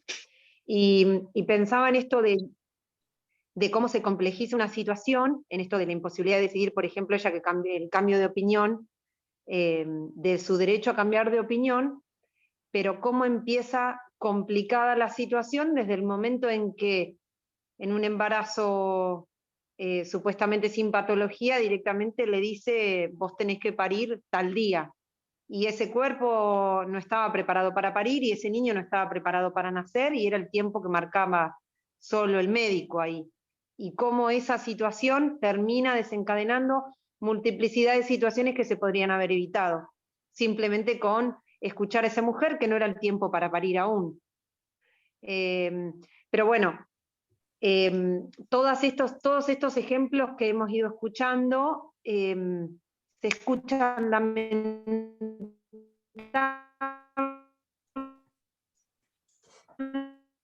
Algo pasó, no se escucha. Se cortó, sí. En lo cotidiano, de lo cotidianamente suceden. Ahí, perdón, no debo tener buen internet. que son ejemplos cotidianos, decía. Simplemente esto de que no son ni ajenos por distintas zonas territoriales, ni tienen que ver con lo cultural, ni situaciones específicamente o de lo público y lo privado, son situaciones que se repiten en todos los ámbitos. Y lo vemos constantemente.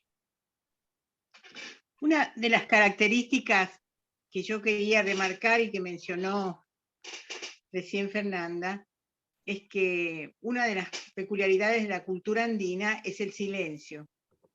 Uno de los capítulos de mi libro de Psicología Andina, es ¿por qué callan los andinos? En realidad hay toda una elaboración teórica de todos los antropólogos y sociólogos que sostienen que los andinos empiezan a callar para poder resguardar su cultura, su lenguaje, sus ceremonias, que se resguardan con el silencio. Pero el silencio en el momento del parto, del nacimiento, es casi una trampa cultural, digamos, porque la mujer calla, no protesta, solamente se queja si le duele, y esta mujer que se para y lo persigue al obstetra y lo corre, me parece maravilloso realmente esta reacción. Creo que las mujeres que trabajamos con las mujeres debiéramos ayudarles a que expresen mejor, a que protesten, a que hablen, a que defiendan sus derechos y que defiendan su cuerpo, que es abusado, violado, manipulado, cortado, sin que a veces puedan decir nada, sin sentirse con derecho a protestar realmente.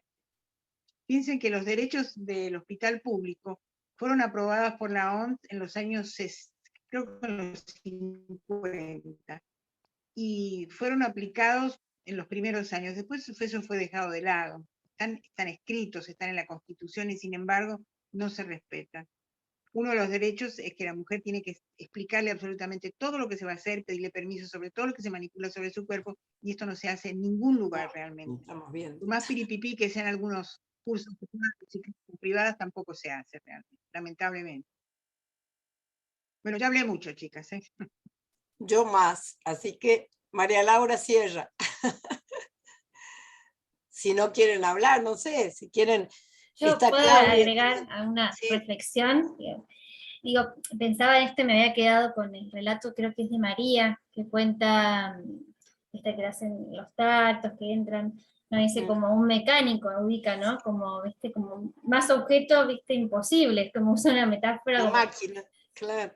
Re gráfica, ¿no? Como entraban como mecánicos, y bueno, y eso, como se escuchan en todos los relatos, eso, un cuerpo objeto al que se manipula, y donde no hay un sujeto, en este caso no hay una atención a una persona, incluso esto que a veces se los nomina como, bueno, mamá, bueno, digamos, no hay un nombre, y por eso esta intervención que decía Mirta, digo, qué significativa y qué importante para pensarlo también desde la psicología perinatal es acercarse a preguntar el nombre y ya nombrar desde el nombre de esa persona como ya le da una entidad distinta, digamos, ya es una persona con todo lo que le pasa y habilita un montón de otras cosas, pensando en las intervenciones desde la psicología perinatal, ¿no? Y bueno, la locura esto de un cuerpo objeto que es ubicado en lugar de enfermo, patologizado, que hay que intervenir, que me pongo arriba, que toco, que, digamos, sin una persona o sin un sujeto que lo envuelve, ¿no?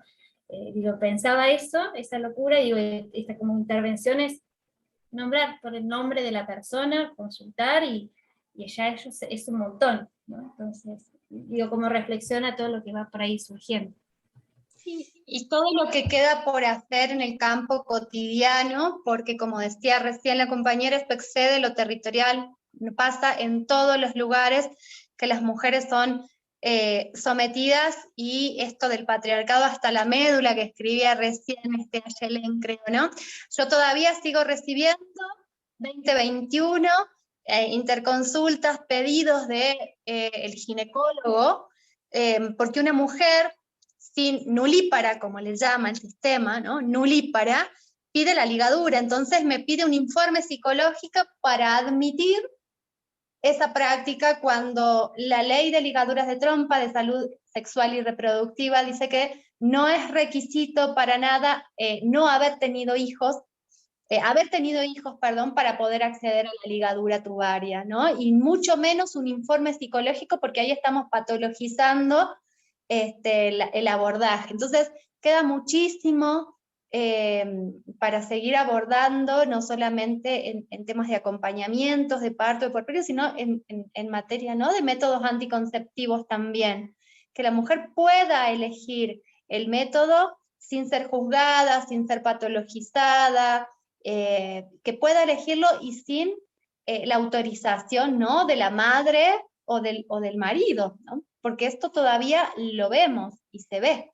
Entonces son las prácticas, tenemos las leyes, tenemos un montón de avances en materia, pero las prácticas siguen siendo patriarcales hasta la médula, como decía recién la compañera. Entonces, por suerte el campo hoy de lucha, del movimiento de mujeres, el movimiento feminista, también nos abre como un camino para tener un poquito de esperanza de que se pueden cambiar esas prácticas, y somos nosotros los que tenemos que acompañar.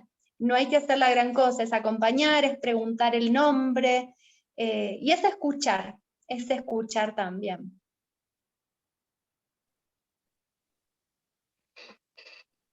Silenciarnos.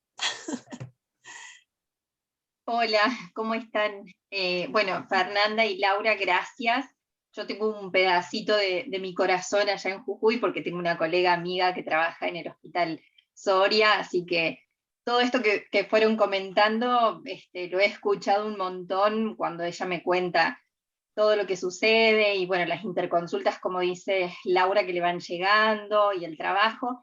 Y me quedé pensando en esto que mencionaba Laura recién, de que tenemos un montón de leyes y políticas públicas que quizás tienen la mirada de derechos y la perspectiva de acompañamiento, pero cuánto nos falta en la práctica cotidiana y hasta en lo formativo.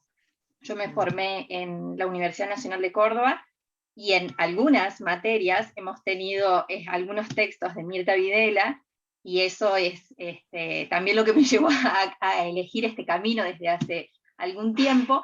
Pero es cierto que, por ejemplo, la perspectiva comunitaria no está, esto territorial no existe, y justo ayer en un congreso que organiza Daniela Gastaldi esta semana, estuvieron de invitadas unas psicólogas de Bolivia, y contaban lo que se vive ahí en Bolivia con las comunidades que no pertenecen a los centros más cosmopolitas, y hablaban de esto, ¿no?, de la triple vulnerabilidad que tienen, por un lado desde la institucional, después desde la violencia de género, y por otro lado esto, ¿no?, por ser pobre y hasta por ser originaria, ¿no? Entonces, médicos que no hablan el mismo idioma, que no tienen en cuenta su sistema de creencias, o las posturas que eligen para parir, o estos saberes ancestrales que traen estas comunidades y que no se las tiene en cuenta. Entonces las escuchaba a ustedes y pienso cuánto también hay en nuestro norte argentino en relación a esto.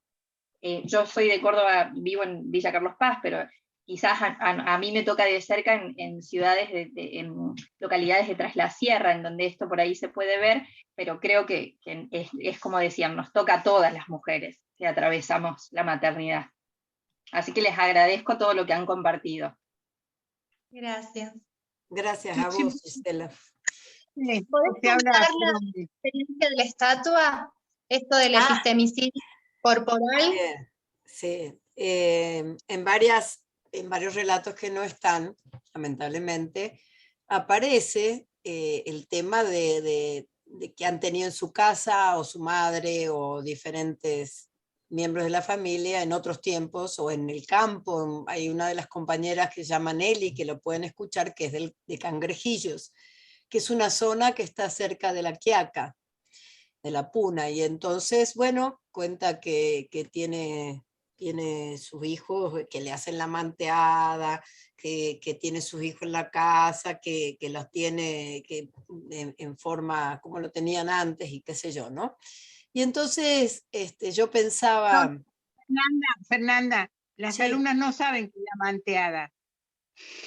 Yo tampoco sabía, a decir verdad, le pregunté a ella, y de hecho se puso a representarlo Nelly, ¿no? Cómo se hacía, que es que se pone como una faja, no sería como una manta, se pone bajo la cadera y se la mueven además ese es otro detalle, ¿no? La acción sería que dos mujeres, en general madre o vecinas o lo que fuera, la mueven, no sé si me ven mis manos, bueno, la mueven así de los dos lados y acomodan de esa manera al bebé. Dicho sea de paso, dice que los médicos les dicen que eso es una acción muy, muy dañina, porque los niños tienen moretones gracias a esa acción, dicen, ¿no?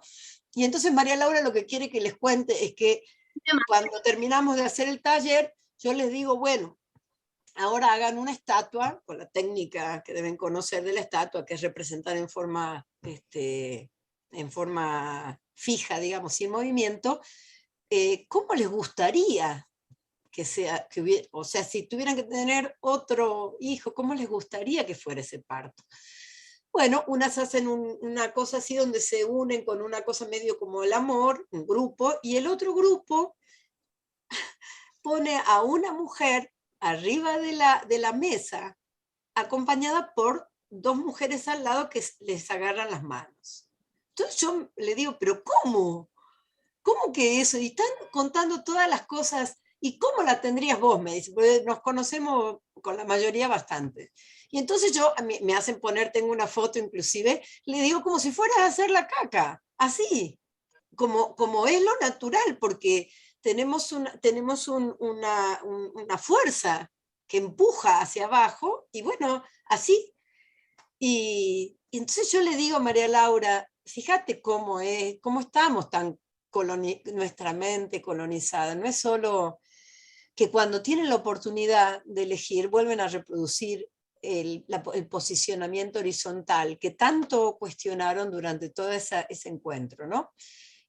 Cuando tenemos que imaginar soluciones, y esto lo pienso no solamente para la escena de parir, sino para la vida cotidiana, no nos gustan cosas, ahora cuando tenemos que por ahí imaginarnos cómo la queremos, ahí se nos complica, ¿no? Y quizás sea este el camino necesario para hablar de descolonización, empezar a construir nuevas ideas. Gracias, Mirta, por Latinoamérica. La verdad que lo he repetido 200 veces. Y fíjense, este es otro dato, Latinoamérica. Nunca lo había pensado hasta que lo leí, y agradezco porque podía haberlo repetido toda la vida hasta que muera. Latinoamérica. Estamos hablando, así como estas mujeres, digo para no poner la colonización en mujeres que tienen, bueno, que no son trabajadoras ocupadas, o que tienen un salario muy bajo, o que están, sino vernos nosotras también como parte de la colonización. Esto se repite, Agustina decía, esto se repite, sí, se repiten muchas cosas, pero muchas cosas que se repiten no las pensamos, no las compartimos ni las reflexionamos colectivamente, y quizás este sea el punto, ¿no? O sea, más allá de que se repitan, se convierten en tan naturales que no pasa por sentarnos a pensar, ¿y qué hacemos con esto? ¿Cómo lo transformamos? ¿De qué manera hacemos cambios, no?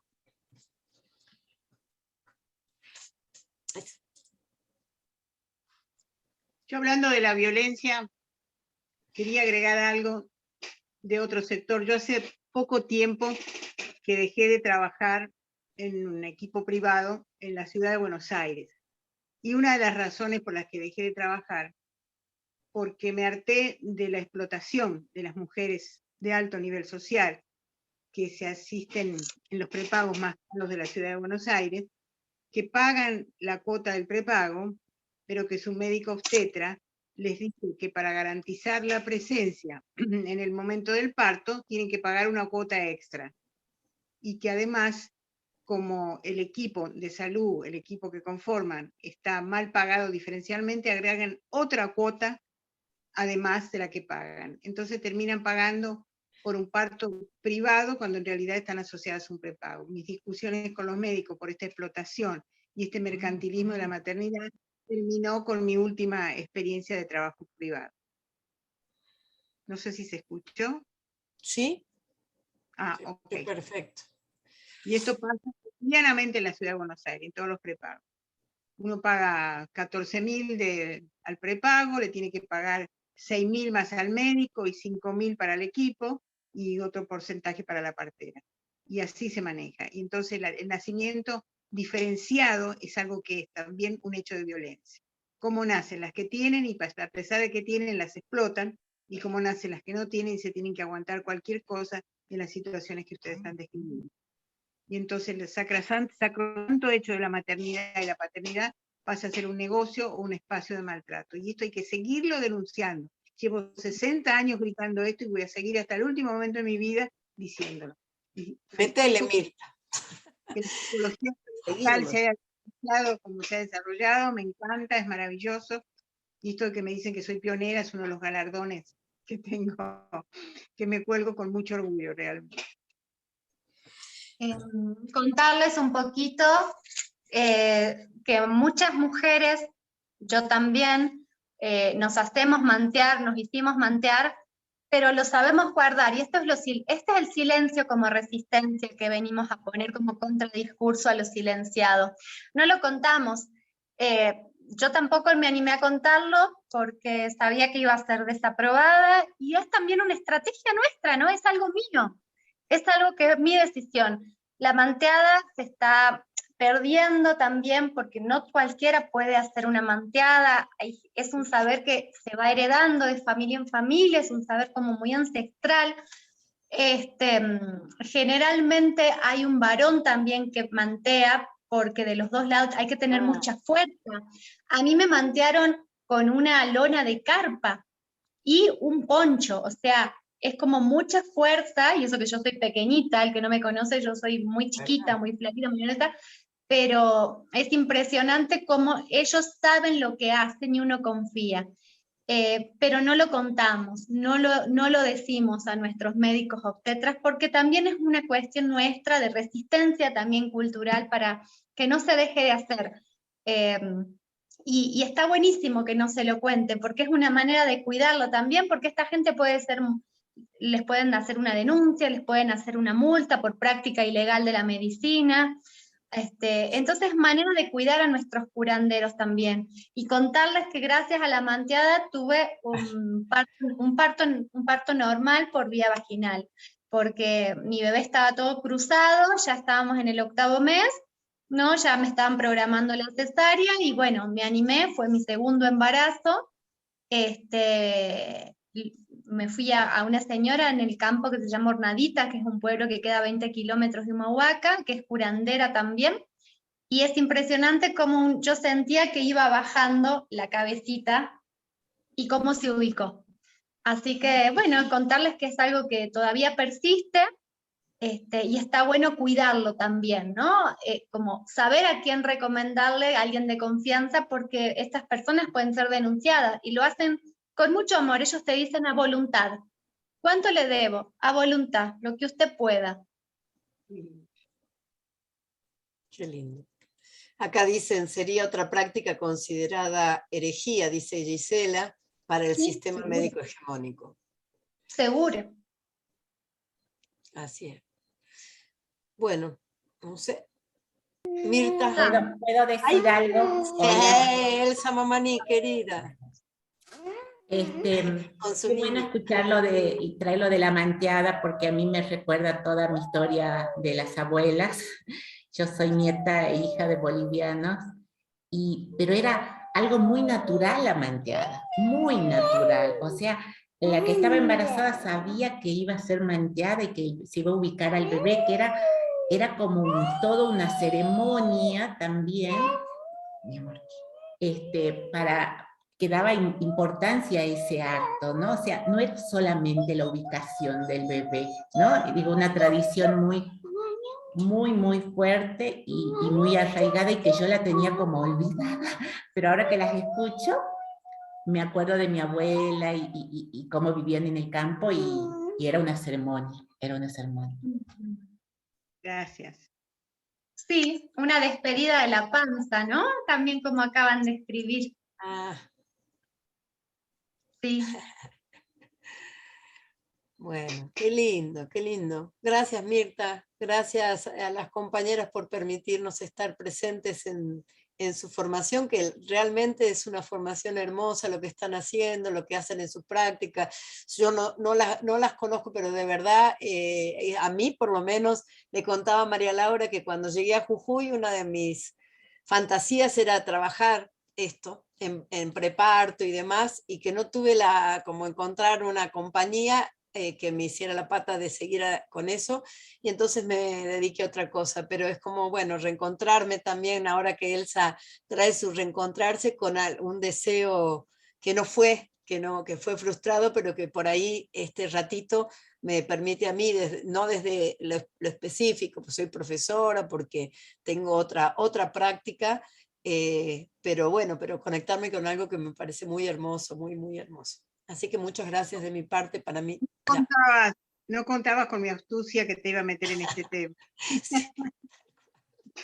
Yo quería a los alumnos explicarles algo, que este es el último Zoom de este seminario 4, sigue el seminario 3, y les quiero avisar que yo no voy a estar en ese seminario, que está a cargo de la licenciada Silvia De Biasi y de Marcela Leguizamón de la Facultad de Psicología, y conmigo se van a encontrar recién en el seminario 5, que vamos a tener clases preciosas realmente. Va a estar Atilio Álvarez conmigo hablando de tráfico de niños, va a estar la directora del Hospital de Ensenada, va a estar el especialista de la Facultad de Derecho en Bioética, y va a estar una colega que es la que más trabaja en las técnicas de fertilización. Ese va a ser el final, que termina también con la música de las trovadoras psicólogas, de manera que yo me despido con los alumnos hasta el 1 de noviembre, en que yo retomo la coordinación. Ha sido maravilloso estos tres seminarios que hemos compartido, realmente estoy muy feliz de haberlo hecho y de haber introducido en la Facultad de Psicología de la Universidad de La Plata una manera distinta de romper con el academicismo tradicional y llevar el folclore, la música, y empezar a decir que no somos disciplinas ni profesionales, somos saberes compartidos. Por eso ha habido músicos, cantantes, pintores, folcloristas, psicólogos, sociólogos, antropólogos, y ha sido hermosísimo estos 3 seminarios. Yo les agradezco mucho a los que han participado y a los docentes como ustedes, que además de ser psicoandinas, amigas y muy queridas, han traído esta palabra preciosa realmente. Gracias, Fernanda, gracias, María Laura, un abrazote enorme, enorme les mando. Las quiero muchísimo. Yo a vos también. Muchas gracias, Mirta. Muchas gracias, de verdad. Gracias a todas. Hermoso encuentro. Chao, María Laura. Chao.